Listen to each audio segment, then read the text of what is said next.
بسم اللہ الرحمن الرحیم۔ محترم بھائیوں اور بہنوں، کیا شوہر اور بیوی آپس میں بالکل کپڑے اتار کر سو سکتے ہیں؟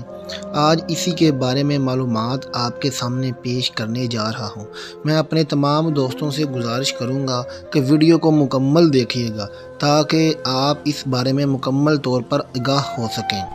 اس کے ساتھ میں اپنے تمام دوستوں سے گزارش کروں گا کہ وہ ہمارے چینل کو سبسکرائب ضرور کر دیں۔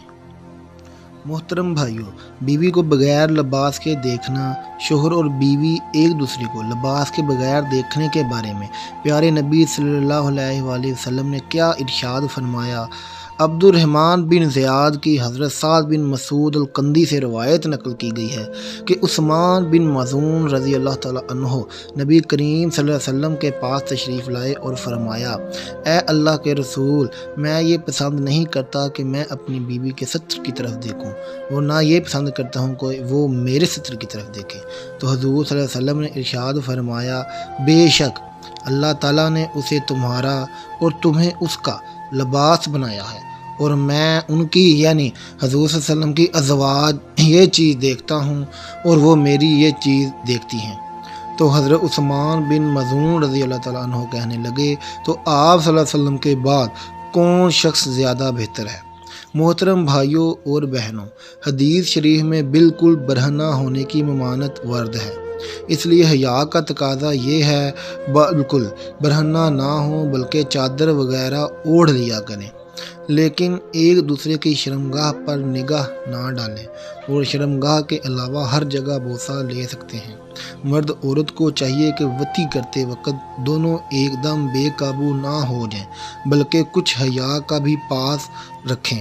حضرت عائشہ رضی اللہ تعالیٰ عنہا فرماتی ہیں کہ پوری زندگی نہ میں نے حضور پاک کا مقام ستر دیکھا اور نہ حضور نے میرا، لہذا اس حدیث کو سامنے رکھ کر اپنی خواہش پوری کریں۔ محترم بھائیوں اور بہنوں، ابو معاویہ نے ہمیں امش سے خبر دی، انہوں نے ابراہیم سے، انہوں نے علقمہ سے روایت کی، انہوں نے کہا، میں منع میں حضرت عبداللہ بن مسعود رضی اللہ تعالیٰ عنہ کے ساتھ پیدل چل رہا تھا کہ حضرت عثمان رضی اللہ تعالیٰ عنہ سے ان کی ملاقات ہوئی۔ وہ کھڑے ہو کر ان سے باتیں کرنے لگے۔ سیدنا عثمان رضی اللہ تعالیٰ عنہ نے ان سے کہا، ابو عبد الرحمن، کیا ہم کسی نوجوان لڑکی سے آپ کی شادی نہ کرا دیں؟ شاید وہ آپ کو آپ کا وہی زمانہ یاد کرا دے جو گزر چکا ہے۔ کہا تو حضرت عبداللہ بن مسعود رضی اللہ تعالیٰ عنہ نے کہا، اگر آپ نے یہ بات کہی ہے تو رسول اللہ صلی اللہ علیہ وسلم نے ہم سے فرمایا تھا، اے جوانوں کے گروہ، تم میں سے جو کوئی شادی کی استطاعت رکھتا ہو وہ شادی کر لے۔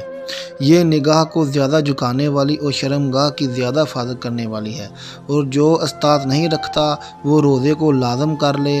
محترم بھائیوں اور بہنوں، یہ اس کے لیے خواہش کو قابو میں کرنے کا ذریعہ ہے۔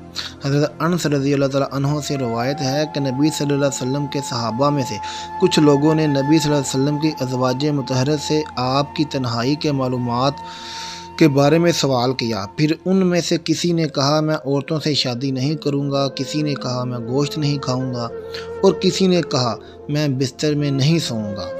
آپ کو پتہ چلا تو آپ صلی اللہ علیہ وسلم نے اللہ کی حمد کی، اس کی ثنا بیان کی اور فرمایا، لوگوں کا کیا حال ہے؟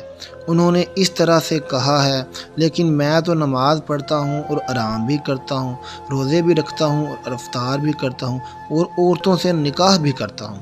جس نے میری سنت سے رغبت ہٹا لی وہ مجھ سے نہیں۔ اللہ تعالی ہم سب کو شریعت کے مطابق زندگی گزارنے کی توفیق عطا فرمائے، اور ہم سب کو شریعت کے مطابق ہم بستری کرنے کی توفیق عطا فرمائے۔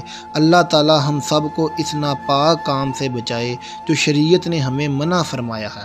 دعا ہے کہ اللہ تعالی میرا سنانا اور آپ کا سننا اپنی بارگاہ الہی میں قبول اور منظور فرمائے۔ آمین ثم آمین۔